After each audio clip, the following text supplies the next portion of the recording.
He was murdered in Raleigh County, which is a county over from where we stay at. He had just got out of prison. He did about 2 years and had just got out of prison, not even home a month or two, and he was murdered by a former cellmate, which in court the guy testified, said he didn't know Troy at all, and he wasn't in Raleigh County at the time of the murder. But I'm going to read some of the incident to y'all from the news articles, and then I'm going to talk about and let you know my views on the situation, where I've been on both sides of the fence. I'm going to tell you my views and what I feel about the situation. And y'all can like and comment and let me know how y'all feel. And all my friends and family out there, I hope this don't hurt and touch y'all in any way bringing up Troy, but I feel that people need to know what happened to Troy. And I hope that person that did this to Troy gets what's coming to him for 45 years or maybe and possibly the rest of his life. Anywho, here we go.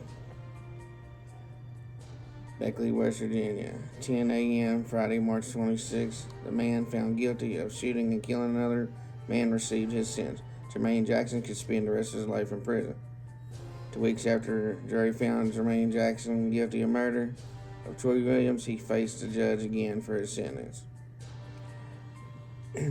Jackson shot and killed Williams in Pet Supply parking lot in Beckley in May of 2020. But in court on Friday, Jackson stuck to his story that he did not pull the trigger. I never shot the man. There was never a gun in my hand, Jermaine said. Judge Robert Burnside did not buy his story. He sentenced Mr. Jackson to life in prison with opportunity for parole in 45 years. When delivering the sentence, Judge Burnside had some questions for Jackson about that day he tried to sell fake drugs to Williams. What exactly did you think was going to happen? How else was this going to turn out? Burnside said. Jackson did turn to Williams' family and showed some remorse, a little remorse. I'm sorry for what I did to your grandson. I hope one day you forgive me for that part that I did, that I played in that. But I did not murder Troy Williams, said Jackson. But the family shook their heads in response. Assistant Prosecuting Attorney Parsons said the hearing could have gone differently, but he is thankful the judge ruled Jackson to serve his sentence. The family was probably acting a certain way because this wasn't the first time that Jackson had killed. He basically killed another guy 2 or 3 years previous and was on parole in a similar situation. Supposedly the guy beat him instead of him beating Troy for some fake dope. Supposedly the guy beat him for some fake dope and owed Jackson money, and he come in there in broad daylight and shot the guy in the stomach in the same fashion in broad daylight and killed him the same way Troy was killed. It wasn't brought up in court. His murder wasn't brought up in court, but he was on parole at the time for that same murder in the same exact way he killed Troy. Treat the defendant the way he treated the victim, Parsons said. And when you shoot a man on the ground who is unarmed for money, I think it's hard to justify having much leniency or empathy for that person, Parsons said. All right. Okay. After all the testimony and video evidence, prosecuting Parsons pieced together what happened that day. He said 4 people got in their car in Charleston with intentions to meet Troy Williams to sell him rock salt as meth. They met with Williams at the parking lot of Pet Supply in Beckley after realizing the Walmart parking lot was too many cameras. Ariana Kersey testified, which was the defendant's girlfriend. The Williams tasted the meth and realized it was salt. She then testified she put a gun to his head, pointed at Troy's head and said, "Give me the money." Witness said Jackson pulled Williams out of the car, pointed a gun at him, and asked him for the money. Troy reached for his pockets and Jackson shot him. Shortly after, Troy pulled out the money from his pockets. In defense attorney's closing arguments, Chris Castinko argued that shot was killed. Chris Castinko argued the shot which killed Williams had to come from someone inside the car. No bullet casings. In defense attorney's closing arguments, but Parsons rebutted that he showed evidence that would prove otherwise. There was no blood or bullet casings inside the car. Alright guys, so that's pretty much the gist of it. Troy was basically met these 4 individuals from Charleston. He knew the defendant prior to this from being in prison. He met him. The guy was a dangerous individual. I guess Troy didn't know, or he must have knew he was kind of shady because Troy chose to meet him in daylight. Me knowing Troy's not the type of person that's just going to give it up easy. So I feel that guy felt that he was going to have to kill him because Troy was not no knockover guy.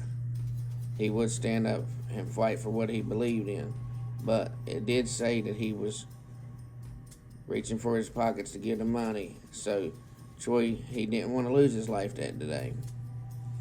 And I also heard that Troy was talking to a cop after he got shot, and he said that he was going to die that day.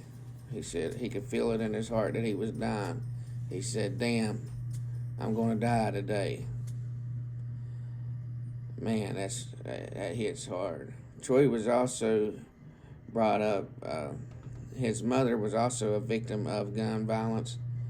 Her name was Linda Russo. She was killed so many years when Troy was a little kid. She was killed by gun violence in Summers County, where we come from. So, Troy, man, we rest in peace. We miss you, man. I thought I would put this out there so people would know and not forget about you. Just put this out there for the kids. You don't want to go to prison, kids. Troy went to prison, got out. He thought he met some people. He thought he met a solid friend. Come to turn out, that guy was a snake in the grass. He killed him. By the time they split the money, they had like $500 apiece. Troy was killed over $500 from each person. They went back and split it going down the road. I think the one that put the gun to the head got $1,000. The guy got $1,000, and the 2 driver and the other girl up front seat, they got $500 each because they wasn't involved as the other 2. But the girl, his baby's mama, ended up testifying against him. This guy, Tremaine, is supposed to be a blood. I don't know if he's a real blood or fake blood. Obviously, he's a dope fiend. He was trying to get money for dope. That's a dope sick. That was his thing. So he can't be too much of a stand-up blood if you're running around being a dope fiend. You know what I mean? Just my opinion. I hope I want to steer these kids away from going to prison, but I'm glad that he went to prison. I'm glad that I no longer am on the right side of the fence, because I don't know what I would do to that guy if I seen him in there, or if I was on the other side of the fence up there. It would not be pretty for that guy, because when I seen him, I don't know if I can control myself. He took one of my friends. I was driving by Beckley a few months after that, and we passed. My mom was driving, and we passed beside past the supply, and I looked over, and me, a grown man, 38 years old. I'm 39 now, but at the time, I'm 38. I looked over there and seen Pet Supply parking lot, and it was right after I got out of prison. Seen Pet Supply parking lot, and I just broke down and started crying. I was thinking about Troy, and I was thinking about what he told the people that was standing there with him on his dying minutes. He's like, "Damn, I'm gonna die today." He could feel it in his heart that he was breaking down. Alright, guys, like I said, like, subscribe, hit that notification bell, get these videos shared out here. My content's basically going to be about crimes, crime-related, inmate reform, prison reform, anything to do with the correctional side of things. Like I said, both sides of the fence. Y'all tell me if y'all like this. If not, if y'all ain't rocking with me, just delete my videos. You ain't even gotta listen to them. You ain't even gotta share them. Just if they pop up on you. Actually, you can delete me on Facebook. But if you like me, you rocking with me. Continue to like, share, and subscribe to my channel. Peace, guys.